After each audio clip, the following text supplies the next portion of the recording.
Welcome back, everybody, to Maniacal Musings, the show where we do what we're told. Well, most of the time. I'm your host, Jeremy, and I invite you all to see the world through my eyes. Trust me, you might go blind, and you'll see all the sorrow about to fall in your eyes as well. It's a scary thing being me, I'm just saying. I've had it all in the past, but everything was not enough, so now I'm back living on Mercy Street in my little tent with my blanket, pretty much all I have. But enough about my sad life. Let me introduce my co host. He's getting to the point where he'll sleep with roses clutched to his chest soon enough. He keeps hearing that voice again in his head that tells him he'll hit it big time one day. For now, though, he walks around so serious at the slaughterhouse with a sledgehammer in his hands. Once those three lights blink, though, he'll send it smashing into your face, CJ motherfucking Plane. Music god Hey, himself. how is everyone tonight? Oh, we got off on a rough start, but we're moving now, and I'm happy we can It do has this show. been it has been a day, bro. It's been a fucking week. I'm gonna tell you right now, and our guest can attest to that too. But let me Yeah. introduce our guest, folks. Our guest this week is Reeya Banerjee, songwriter and artist all around, musician all around. We are happy to have her as always, and welcome. What? So please tell us what made you want to come on a music podcast. Well, I'm a musician. So that's one thing. And then I like I'm the kind of musician that likes to are all musicians like this? I don't know. I can deep dive on an album or on a musician, on an artist for hours. And hours and hours. And if anybody will humor me and will do that with me, then that's great. So why not come on a show where that's encouraged? Um, that was my thought process basically, Well, to bring what annoys my friends about me to a public forum where it's recorded and so everybody else can see it too. Well, I was gonna say you came to the right damn place to do that because that's our specialty here is deep diving into shit. We can go down wormholes we probably shouldn't have wasted our time on, but we do it anyway because well, music heals, as we say on both of our shows, and that's gonna be on a t-shirt soon. But and I as I told you before the show, I did check out some of your YouTube videos, and I could actually dig your I want to say you're almost too pop rocky for me, but I can. It's still that level of like almost like grungy alternative where I can like dig it. So Yeah, I kind of live in this like I grew up in the mid 90s, so I kind of live in this like power pop sort of post grunge zone. I'm a little too young to have experienced Nirvana when they were Nirvana. But I'm old enough to have experienced Foo Fighters when they first became Foo Fighters. That's kind of where you can place me in so the right beyond around my that. age, Yeah. right around my age. Okay, yeah. And never having to live through the Nirvana hype is something I can freaking be happy about a day of my life. But guys, most overrated band in the planet. But I That's I a I spicy take right there. I I, I would go on record to say more so the luckiest band on the planet. Oh, Um, okay. Yeah, I can see that. I can see that. Number one, as I've stated many times on this show, grunge did not start with Nirvana, nor did it come from Hmm. Seattle.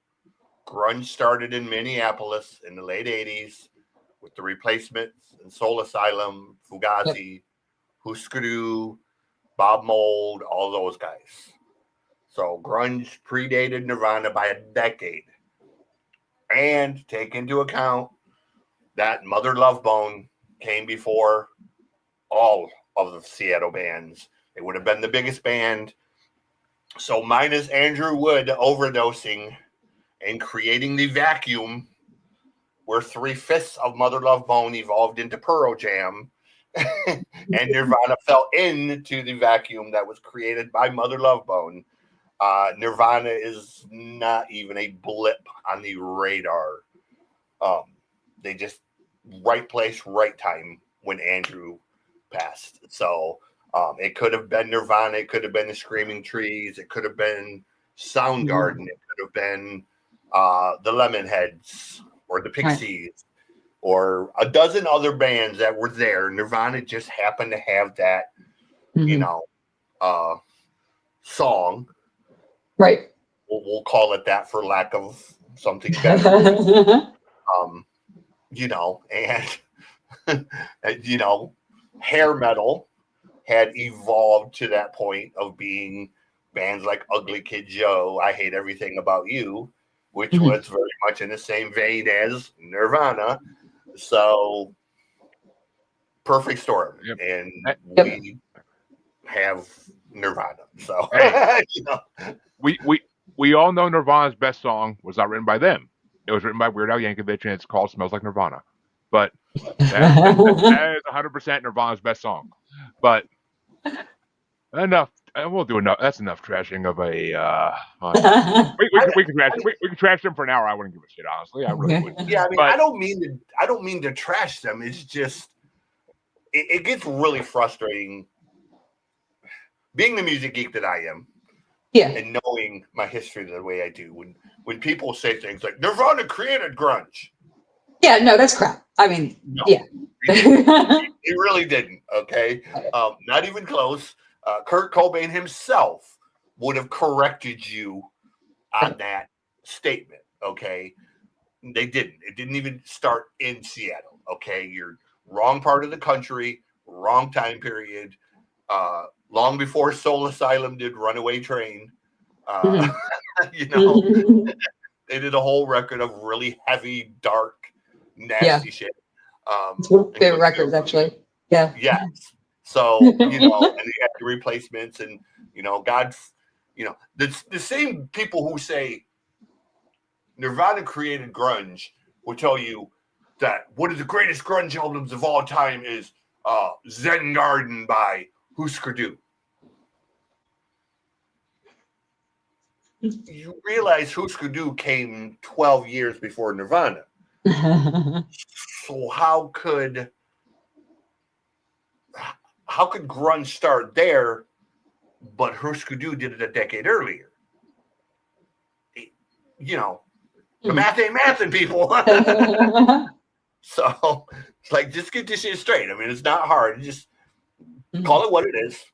Yes, Kurt put it on the map and blew it up, but they popularized it. They didn't create it. They popularized it. It's like saying Eminem created hip hop. No, he popularized it for white people and he blew it up on a much larger scale, but let's not pretend he ever created anything. He never created anything but making Heaven Daddy Issues cool. So that's the only thing he ever created. And he just decided to bring down as much as he could some other Detroit rappers that are much better than him. So, but we won't talk about Insane Clown Posse today. Well, first things first. Reeya, what album did you want to bring? We'll get into that instead of ICP, as much as I could talk ICP for an hour or two. But so I brought in "So" by Peter Gabriel. And what can I say about "So"? I love this album. What can I say about this album? I'm a runner when I'm not a musician. And this is one of my favorite albums to run to. Which is not the only reason why I brought it in, but it is a surprisingly fun album to run to if you have a 5-mile run and you're like, I really don't want to do this, but you put this on, it works. I think Sledgehammer is brilliant. I think everybody can probably agree that Sledgehammer is just a really fucking cool song. Really, really fucking cool music video. I have an embarrassing tendency to listen to it on loop. Sometimes I'll just get in a Sledgehammer mood and I will listen to it on repeat over and over and over again until my boyfriend last year was at home one day when I was in a Sledgehammer loop and he came in and he was like, I have to ban this song from the house. And I like this song, but I can't approve of this. I can't approve of this beat listening. And I was like, but it's so good.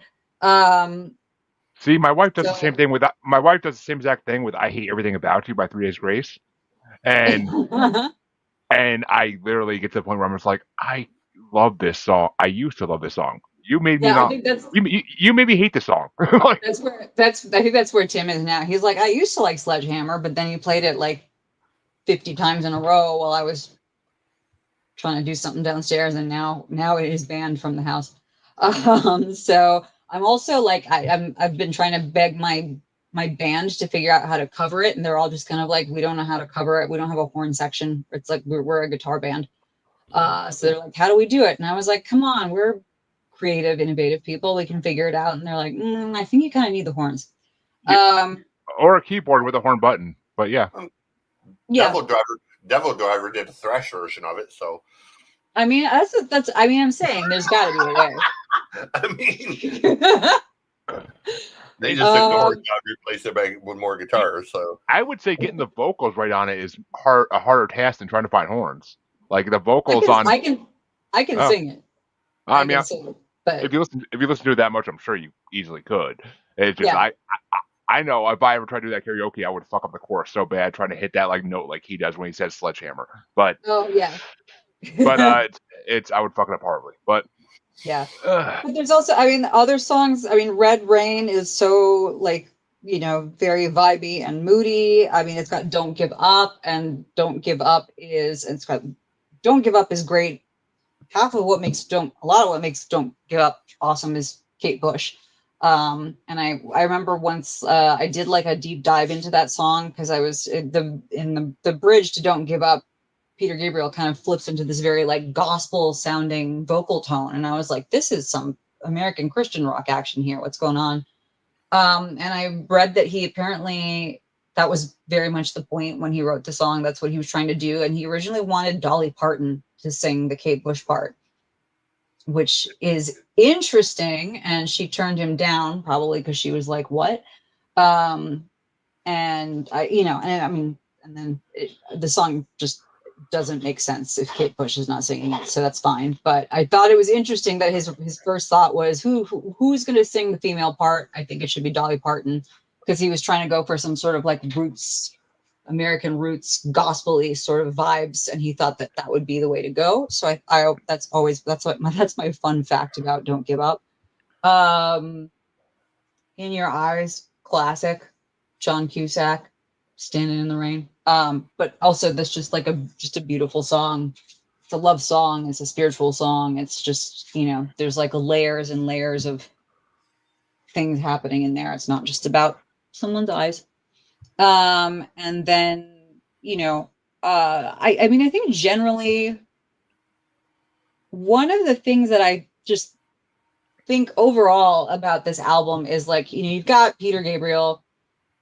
He was in Genesis. He's like an art rock weirdo, and he left. He started doing his own solo stuff. He continued to be an art rock weirdo, and then with this album, he just like became weirdly accessible, like accessible in like a, I mean, he's still him. He's still weird, but it's just all of a sudden well, it was like radio friendly in a way that like his other solo stuff isn't. There's like tons of radio friendly, like I would say almost every single song except maybe We Do What We're Told. I don't know if that's really a radio friendly song. But like everything else is like, this is just a very radio friendly, like yeah, the We Do What We're yeah. Told is probably my favorite song on the album after Sledgehammer, because it's just so creepy and I love it. Oh, you just made my fucking day with that. But all right, I'll go first in this one because I've been thinking about this since Tuesday when I listened to this album first thing in the morning, and no, I never really gave Peter Gabriel a chance. I besides his hits that you hear at the freaking supermarket every time you're in the supermarket, I never really gave him a chance. And he's, I'm gonna say, I mean, maybe it's this album, maybe other albums I would like better, but this album was kind of almost bland to me. Like it just, it's poppy. It's very poppy compared it's to very. I yeah. don't. I mean, but it's '80s poppy, which I don't have a problem with because '80s pop is fucking amazing. But Mhm. this, like, I just feel like he almost lacks emotion when he sings. like I don't like I don't feel the emotion in his voice like I do with other singers. So I mean, Interesting. I would say actually, if you listen to, it's on Spotify, the like 25th anniversary deluxe edition of So has like a bunch of live recordings from his Live in Athens tour, which I think was the So tour. And hearing him sing these songs live is a whole different experience. So if you ever feel like sitting down and listening to a live album, that I would mean, be, you he know. like I was telling you before the show started, he's in a lot of tournaments I've made up, brackets I made up. So I mean, I'll hear a lot of his music. I mean, I actually made one with Red Rain in it when like I was listening to that song, which was the funniest thing. I was like, I looked over, I was like, minute, what? Am I reading this right? Like, but I mean, and it's funny you say he was in Genesis because I actually forgot about that for a hot second now. They And forget that he's in Genesis. He was in Genesis too. I'll forget, and then I'll yeah, someone will which post like a photo of him on it Facebook. makes sense because in Yeah, your eyes almost sounds like a Phil Collins song to me. Like I actually yeah. probably thought until I heard this album, I actually thought it was Phil Collins for a long time. It's But yeah. I could easily believe it coming from him. Yeah. it almost sounds like a Tarzan album fucking song. Uh, but I'll let CJ give his review before I give my top fives out for this album.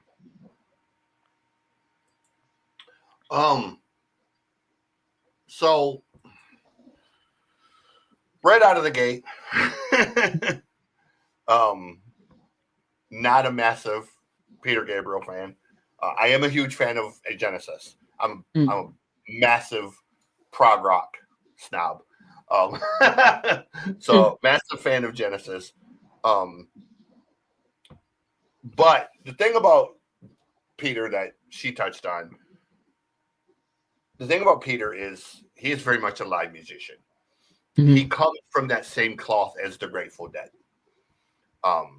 He is an outstanding live performer, but his records themselves are about as interesting as watching paint dry.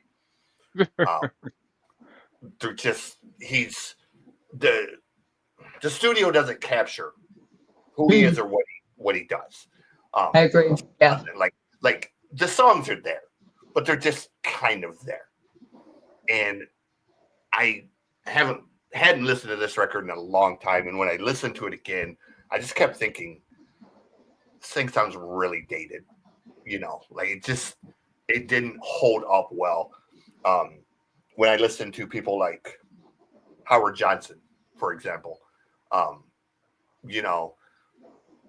his stuff, Cyndi Lauper stuff, still sounds kind of vibrant in that 80s pop. His Peter stuff just sounds kind of 80s-ish. Tears for Fears has the same problem. Some of their stuff, Songs from the Big Chair is really good, but some of their other stuff, like the Mad World CD, it just sounds really dated by today's standards. So, Peter is one of them people where I would much rather listen to his live recordings than his actual studio recordings. The Lamb Lies Down on Broadway is probably one of my all-time favorite records. When people talk about all-time greatest guitarists and talk about Eddie Van Halen and Randy Rhoads, blah, blah, blah, no. My two are Gary Moore and Steve Hackett. I am pretty much the guitar geek when it comes to, I don't want just the flash, I want essence, man. And Steve Hackett to me is not only one of the true English gentlemen, I've got to interview him. He really is a musician's musician, and does those little things that you appreciate as a producer, as a musician, as a fan. I have a lot of respect for Peter, but not really a fan of this record per se. But I'm very much with you. The live recordings are, if you're going to tell someone to listen to Peter Gabriel, I would say also watch the YouTube. It's on YouTube, but I'm sure there's a Blu-ray or something of it. But on YouTube, there's a series of videos from his Live in Athens tour, and it's like you have to see the whole package of like him singing live and performing and the way he moves on stage. And there's, I don't want to say And it's choreography, but like, he's got, but there is there's a show to it. yeah, yeah, There's like, exactly. Peter has a very circus type atmosphere with his show. Yes. Yeah. And Exactly. I need to correct myself. Devil Driver did not cover Sledgehammer. They covered Shock the Monkey. Oh, okay. So, Still, I want that detail to be right. They covered Shock the Monkey, which is on one of his other records. So yeah, I don't remember which one, but yeah. No, watching him perform live, yeah, it's all about the spectacle and the experience, and he even just like he uses a round stage with a lot of effects and different things, and he was one of the first musicians to actually use the holograms and the 3D type of stuff. Oh, really? Oh, okay. Yeah, he did that back in like the late 90s. He was using like almost like the Star Wars type hologram type stuff in his shows. So he's very much a performer as opposed to what you would call like a studio musician. Right. Exactly. So. Yeah. I mean, I might like a more retro guys live. Honestly, I could see it. I know artists like that for sure. So, Grateful Dead is one. The Grateful Dead, listening to them on record to me is just fucking painful. I would agree. Perform live, is really a spectacle. Like they were one of the premier live bands, man. Like and I hated them. And one of my ex-girlfriends, we're gonna go see the Grateful Dead, and I was like, yeah, I'd rather have my ball shaved by a bobcat in the trunk of a moving Impala. And she's like, it's not that bad. And I'm like, no, it's, it's the Grateful Dead. And we got to the show and they were amazing live. And I was like, wow, it's, night and day with them. So a lot of respect for their live show, but I stand by that original statement of listening to their record. So. I might like him more live, honestly. He kind of, and it almost seems like some of his songs, like even playing over the supermarket, have more flair than his albums do, which I don't get how that is because they're not playing live versions. I know that for a fact, but so I mean, I don't get it. Like you hear Sledgehammer in a store, and it sounds so much more like the chorus sounds so much more like hard hitting than the actual album does. Like I was kind of disappointed when I got to that in the album, and I was like waiting for that chorus. I was like, Sledgehammer. And he's like, Sledgehammer. I'm like, what the fuck? Where's the fucking excitement? Like that's the fucking chorus. Like Jesus. But well, I had one honorable mention for this album. I'm not gonna lie. Well, okay. Before I even go to that, you gave your top 5, right, Reeya? I thought you did kind of. Oh, did I might have accidentally done it. Let's see. Well, Sledgehammer would be my favorite, and then We Do What We're Told, the Milgram song, because that's a nice juxtaposition, Sledgehammer and creepy human cruelty songs. And then I would say I would do In Your Eyes, number 3. I like Mercy Street 4, and Big Time. That would be my top 5 from this record. Hey, well, like I said, I had one honorable mention, and that was Mercy Street. That was a fun song. I enjoyed it to what I could enjoy of it. My number 5 was That Voice Again, because I kind of like the topic of it. Like it seemed like he was it seems like he was kind of going into like schizophrenia a little bit and like talking about that. At least that's what I got. But number 4 was In Your Eyes, because I know that song and it's fucking a great song. I just never knew it was him till now. So number 3 has to be Sledgehammer, but like I said, it's so much better when you hear it in a store, and like the chorus seems like it's like almost like belted out, and he just on the album he's just like saying it. It's like, what the fuck? I want the real thing. But the video is fucking weird. Cool. And number 2 was Big Time, because everybody knows that song. Everybody knows Big Time. I'm pretty sure it inspired a song on Doug back in the 90s. But it's a Big Time's a classic song. My number 1 though, and this fucking threw me because as soon as I got to the actual lyrics in this song, I was like, no, that's where this is from. Because we do what we're told Mhm. is they use the chorus in an intro to the Mafia 6 song called "Go Hard." Oh, what? Yeah, the Mafia 6, which is the 3 6 Mafia's newest incarnation without Juicy J. On their first album they did, the Six Commandments. There's the first song on this album is called "Go Hard," and in the beginning you just hear like this music, and it's like all of a sudden you just hear them say like, I never knew what they were saying, but I heard this and I was like, they're using this sample because they're saying like we do what we're told, we do what we're told, we do, and then like it goes into like DJ Paul just hardcore rapping like the first verse, and it's fucking phenomenal. Like the way they open that up, like it's almost like a creepy thing to open up a rap album, and then it's just like. So when I heard this, and I was like, I even rewound it a little bit. I'm like, am I hearing this right? I'm like, this is where they got it from with Peter Gabriel. Holy fuck! Now I know something I didn't know before, and this is the one song I didn't know that made it onto my like list on Spotify. Because I was like, I will listen to this anytime because this is a fucking intro to that song. Like, it's the intro to the album for God's sake, basically. Like, it's phenomenal. So that blew me away when I found that out. I was like, okay, now I can tie this to something I know and I fucking love. So, which I'm having some. I'm so sorry. My lights are flickering right now, which is concerning me. So just want. I'm spirit. hoping that my power doesn't blow. I don't know what's going on. It would be a perfect. Oh my god. Okay. Fingers Okay, crossed.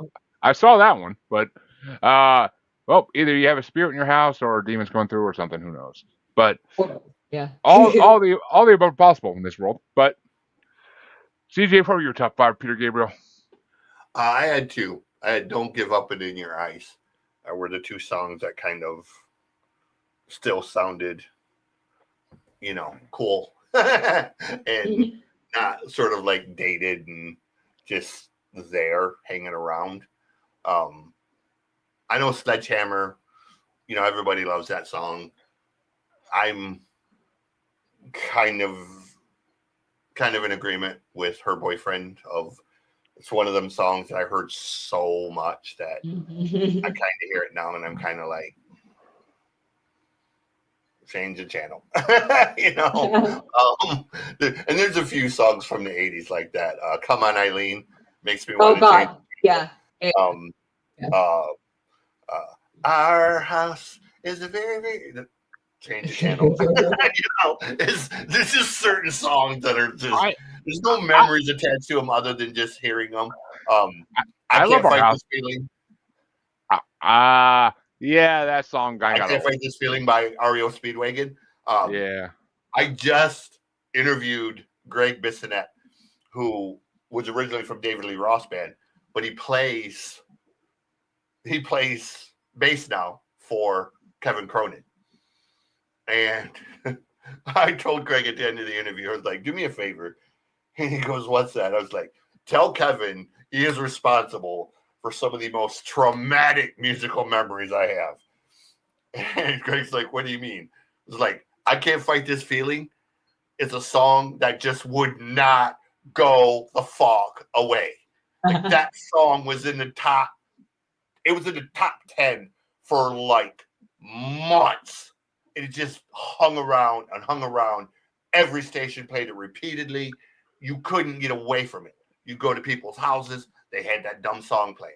Search Is Over by Survivor was another one. Just hung around like bad body odor. It just kind of hung in the air and just it's like, Jesus Christ, just go away, man. Like it's Bryan Adams had that song with Sting. That was another one that just for weeks and months.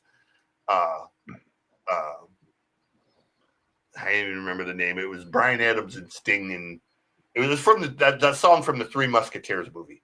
I know what song I'm talking about. Yeah. It just hung around, and it just was so everywhere. You go to the grocery store and hear it. You'd go to the gas station, you'd hear it. You'd go to freaking Walmart and you'd hear it. And it's just like, oh, Jesus Christ, if I hear the song again, I'm gonna freaking scream, you know. Like that Mariah Carey Christmas song, you know, you turn it into a game of how long you can go without hearing it. So yeah. Well, I guess we're gonna keep it in the same year for now, and we're gonna jump into my album because I want to save another album for last. Um, but I looked at once I saw you wanted to bring Pierre Gabriel, and I was like, all right, what else came out that year in the '80s? I think it was '86, if I'm not mistaken. And I was like, all right, looking through the list, and I'm like, I see a couple things I could bring, a lot of early metal I could bring, but I'm like, it doesn't really match Gabriel's style. And I was like, it's got to be classic rock or something. Oh, she might have lost power. But okay, well, we'll keep going for the moment until she comes back, hopefully. But yeah, I I'm like, what else matches the style of Peter Gabriel? And I'm like, you know what? I'm gonna bring the first album, and then I saw this album, and I was like, you know what? I love the last album I brought theirs, the one with "Don't Bring Me Down" on it. So I'm like, I'm gonna try to bring. I'm gonna try to bring this. Actually, okay, quick trivia for you. What are they saying after "Don't Bring Me Down" in the chorus? Um,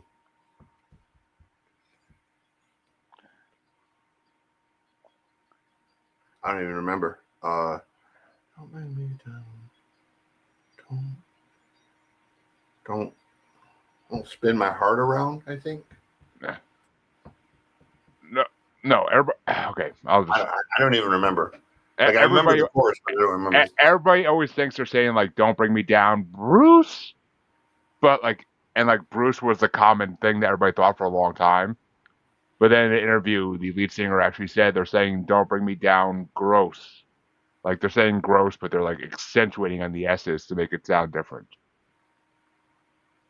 And but apparently they mess with people at live shows still by like singing Bruce instead of gross just to go along with what people thought it was for like a decades now.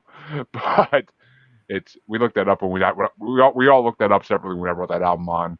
That was when Glenn from Sportscat was on the show back a long time ago with Chansey. That was the episode that Supertramp was brought on. But That'd be a good matching set of records. I forget what Chansey brought, but it was right up in that alley too. It was all same year. But I yeah, love Yellow because they have that Rock and Roll is King, which was a theme song for the Rock and Roll Express for years. yeah. Rock and roll is But yeah, I decided to bring Electric Light Orchestra's Balance of Power album because I thought it matched with Peter Gabriel pretty well, and it was from the same year. So I'm like, all right, let me hear an ELO album I know not one fucking song off of. Let me hear this and see how it goes. And I wasn't disappointed. It wasn't as good as the actual album with Don't Bring Me Down on it. It really wasn't as good. It wasn't as good as that album per se, but it wasn't. Definitely didn't disappoint me in any way. But and yeah, apparently our guest lost power. They have storms going on like crazy right there now.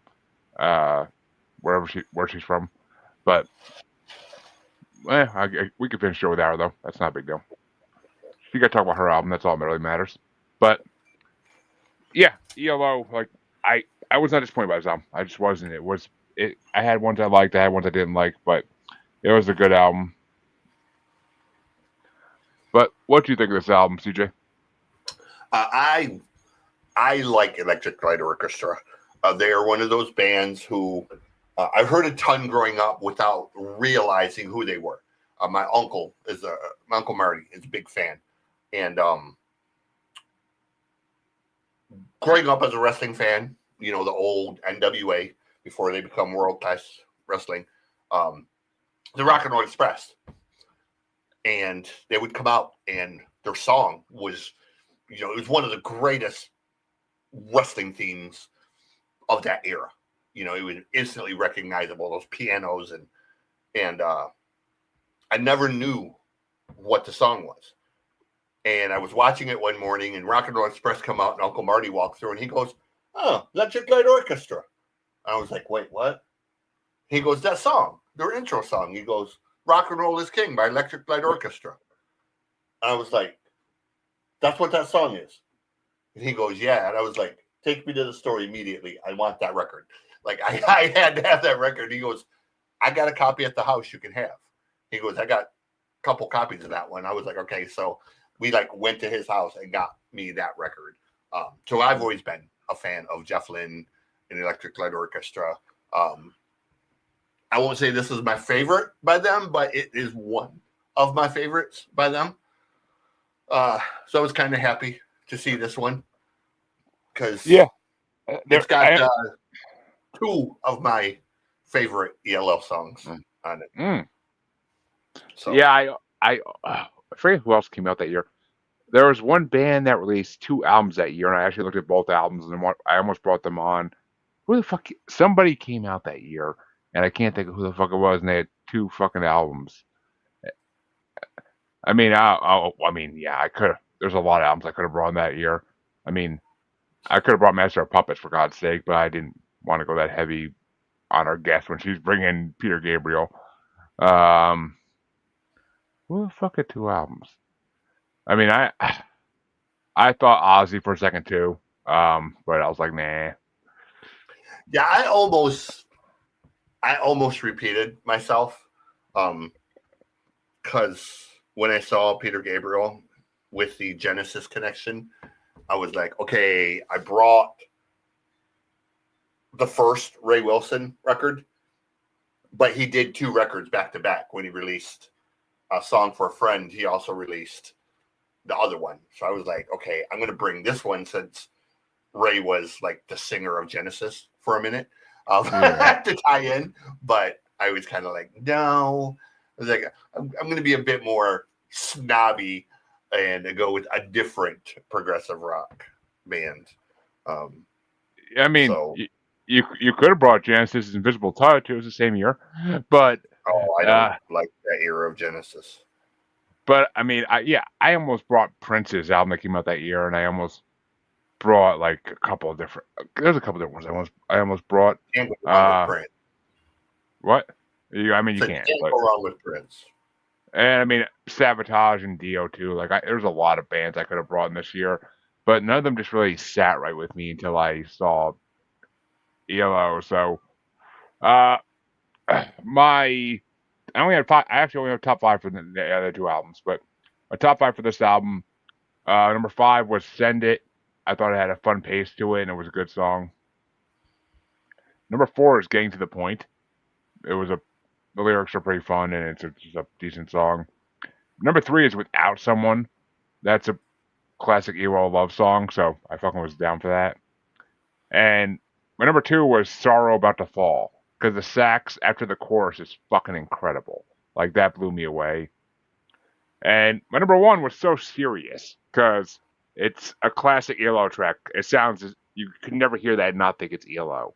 So those are my top 5. What were your top 5 for ELO? I had 4. I had "Without Someone."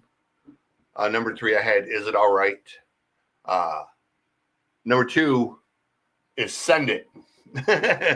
And my number 1 is one of my favorite ELO tracks, is "Calling America." It's just one of them sort of fun, bombastic type songs that ELO is so great at, with the big, bouncing piano. And it's sort of in that same vein as "Rock and Roll is King." So I immediately knew. I wasn't a huge fan of that song. I remember that song, but I wasn't a huge fan. Yeah. It's one of those songs that it's kind of bouncy and preppy, and it's preppy, peppy. So it's just one of them fun songs and it's a good live song too. When they perform it live, it gets the crowd going. I have never seen them live, and it's something I would love to see. It really They're a is. good Like live. I have a feeling. I had a feeling they would be a good live band, but they never performed in my lifetime really that I know of. They're still performing. I never hear anything about them performing anywhere. But I mean, that's maybe they don't come to the East Coast that often. But maybe I don't know. Not gonna say I looked that hard to see if I could find tickets to one of their shows, but I never. I always check the local venues, even though I don't get to go to concerts anymore because I got kids now. I don't get to go to concerts ever. But like I always look at the local ones and see who's performing, and I rarely see anybody except Lord of the Lost is coming in October, and I really want to fucking see him, but I doubt I'm gonna be able to get out of the house to go see him. But I would die to see him in Actually, concert. I think they're on their final tour right now. If I remember correctly, they're on their like retirement. Oh, I'm sure they've been doing it for 60 years. So that's not surprising. But yeah, yellow tickets 20, 25, 26. Formed in 1970 by Jeff Lynne and Ray Wood. Current band still has Ray Wood and no wait. I don't know.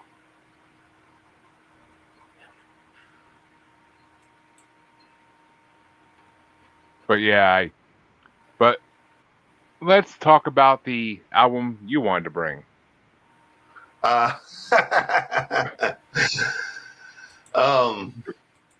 First off, let me apologize because I'm sure I knew right away you were probably going to hate this one, and that's okay. Maybe not. This is me being a prog rock snob. Everybody knows that I'm a massive fan of Pink Floyd, and two things about this record. One, it's probably the best Pink Floyd record that Pink Floyd never recorded. Two, three of the songs were written with Ray Wilson, which immediately put it on my radar. So what I brought was the 20th anniversary vision. The band basically went in and re-recorded it from the original with better audio and better that. So the RPWL, the record is RPWL, World Through My Eyes, revisited, 20th anniversary. They're a German progressive rock band. You can call them art rock, whatever. But they started out as a Pink Floyd tribute band and 28 discovered that they were really great songwriters and they were going to write their own songs. And 28 years later, they've recorded, I think, 9 records. 1, 2, 3, 4, 5, 6, 7, 8. Yeah, 9 because they just put a brand new one out. 9 studio albums, and 9 live albums. So they've done about 20 records in 28 years. So, and they tour a ton, and I like them a lot. So, well, I never heard of this band until you brought them on, and I listened to the album, and I honestly was like, what the fuck is this? Like, I don't even know how to describe this music. I really don't. Like, it's just, I don't know. I mean, it's prog rock is the best way to describe them, I guess. I didn't think of it that way even. But it's prog rock. But the album opened with a fucking sitar, and I was like, and like you know me, I love sitar in my rock music, so I'm like, all right, I'm like, this kind of got my attention. I'm listening to it, and I'm like, they're good, they're fucking good. It's just the songs are long as shit, and the songs are long as shit, and that's the only thing that really drove me. But you don't get tired of them. Like it's always like it's a new adventure around each corner with the song. Yeah. So I mean, you don't get tired of it, but it's just I don't know. I liked a couple of the songs and put them on my Spotify list, and I'll have to hear them again to really like be able to tell you what I think of this album. But yeah, the RPWL is a band that takes a few listens to kind of get it all. But They're I wasn't disappointed. I was not disappointed. And I mean, it's not like something I put on I couldn't stand listening to. It definitely got my attention more than Peter Gabriel did. So I was like digging this album when I put it on after Peter Gabriel. I was like, all right, this is a little bit more my tempo compared to that. But yeah. I really don't I know mean, how to I describe. wouldn't call it road trip music by any means, but if you're in the right mood and you're just kind of chilling and not doing much and you're just kind of, whatever, great music to just kind of have in that sort of space of whatnot. So, Yeah, I enjoyed it immensely, and I wasn't. I mean, I never heard of them, so I was kind of surprised. But Ray Wilson's part of them, isn't he? well, no, he's very good friends with the lead singer. Oh, So they wrote three of the songs together, and he sang on one of the songs. But okay. they tour a lot. He does a lot of live shows with them as just sort of a guest. And RPWL actually performs a lot with Steve Hackett, and Ray performs with Steve Hackett a lot. So the three of them kind of make up this weird prog rock trio of artists who interact with each other a lot on festivals and philharmonic type things. So it they interact a lot, and Makes sense. Yogi and Ray are the lead singer's name is Yogi Lane. So Yogi and Ray are good, good friends. So Yeah, I didn't hate it. I definitely didn't hate it. That's for damn sure. yeah, It was interesting, but I would have to really like dig into it a bunch more times to really get everything out of it. But yeah. that's the Like I thing. said, it's not road trip music. It's not something you're gonna. Hey, we're driving to grandma's house. Let's put on RPWL. No, not that kind of music. Like it's more. You're having a chill night at the house with the friends and maybe having dinner, and you just need some background music or something like that. Then yeah, that's or you're sitting around playing spades, playing euchre, or something like that. Then yeah, this is what it is. Um, so, Yeah, or if you tripping acid, that's another. I The mean, cover of this record. If you look at the cover of the record, it's very much like yeah, somebody was tripping balls when they created that with the pink and the yellow and the purple and the blue and there's like 47 colors going on, and it was kind of like, yeah, I think they were going for a Lucy in the Sky with Diamonds type of thing. So yeah, I definitely get where they're coming from with it all, and I appreciate it for what it was. I don't know if I ever actually would go back and finish them, but or not finish them, but re-listen to the album again and again. But right. we'll see if it comes across my way again. But what were your top five on it? Kind of curious.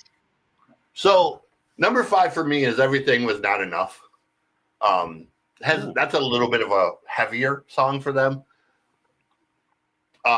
Number 4 is New Stars Are Born. I like the kind of trippy vibe that one has. Number 4 is Start the Fire. Number 2, I really, really, really like the vibe of Wasted Land, and the story behind it is kind of essentially World War II. It's about the Nazis and them invading Poland, and that it was a wasteland essentially of going whatnot. Number 1 though is Roses with Ray Wilson. Ray sings the first part and Yogi sings the second part, and their voices are so perfect together, and the lyrics to that song. And it's kind of ironic that, one of the most beautiful songs this band has done is also the thing that can literally kill me because I'm deathly allergic to roses. So, it's ironic that one of my favorite songs is, about something that can kill me. So Yeah, Okay. Our top fives are completely different. But Yeah. my number five was Three Lights because I love that funky xylophone or where the hell it is Yeah. solo around 5 minutes in. My number four is Sleep, and I don't remember this album too much because I listened to it on Tuesday, so I'm like trying to think of it. I'm like I don't remember this album too much from 4 days ago. But my number three is Roll Through My Eyes. I like the lyrics in that song. I really did.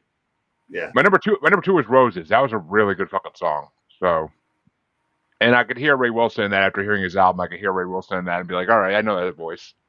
And Yeah. And you can tell that's a song he wrote because yeah, lyrically, it's very much in his style of lyrics.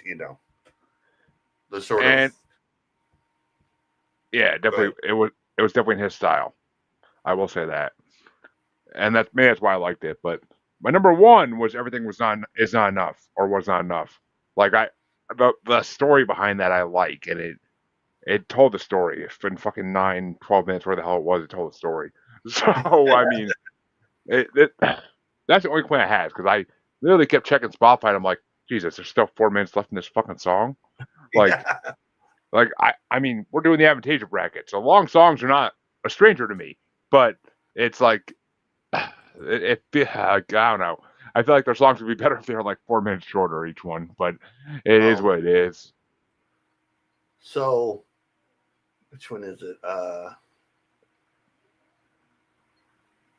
Hold on a while. It's 8. No, it's this one. Trying to Kiss the Sun. So their second record, the one right before this one, it's called "Trying to Kiss the Sun," and the shortest song on there is 6 minutes and 49 seconds.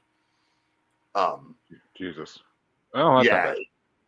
yeah. So they have like 7 minutes and 4 seconds, 8 minutes and 35 seconds, 6 minutes 49 seconds, 10 minutes and 20 seconds, 8 minutes and 52 seconds.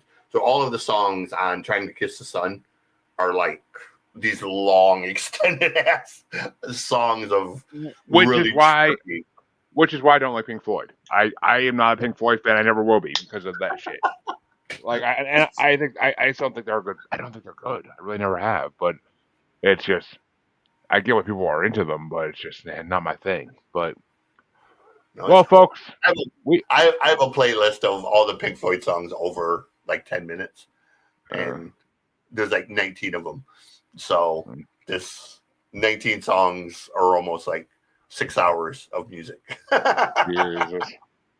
Well, there you go, folks. We brought you your albums thrice for tonight. We're sorry our guest had to drop off early, but uh, Reeya Banerjee, musician. You can find her on YouTube. I'm sure she's on Spotify too. I didn't check, but I'm sure you can find her on Spotify too. Um, all her links will be posted in the description when this comes out.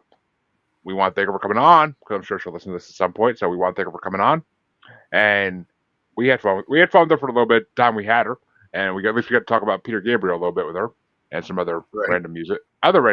But we got to make fun of Nirvana, so that's bonding. That's bonding right there. But CJ, where can they find you? I am all over. I'm like a bad case of herpes. Uh, you can find me at musicgodcjplaying.rocks. You can find me on YouTube as the Music God Reacts and also the Noise Report, which will be retired soon. And we'll be bringing you the new one called the Mosh Pit Manifesto.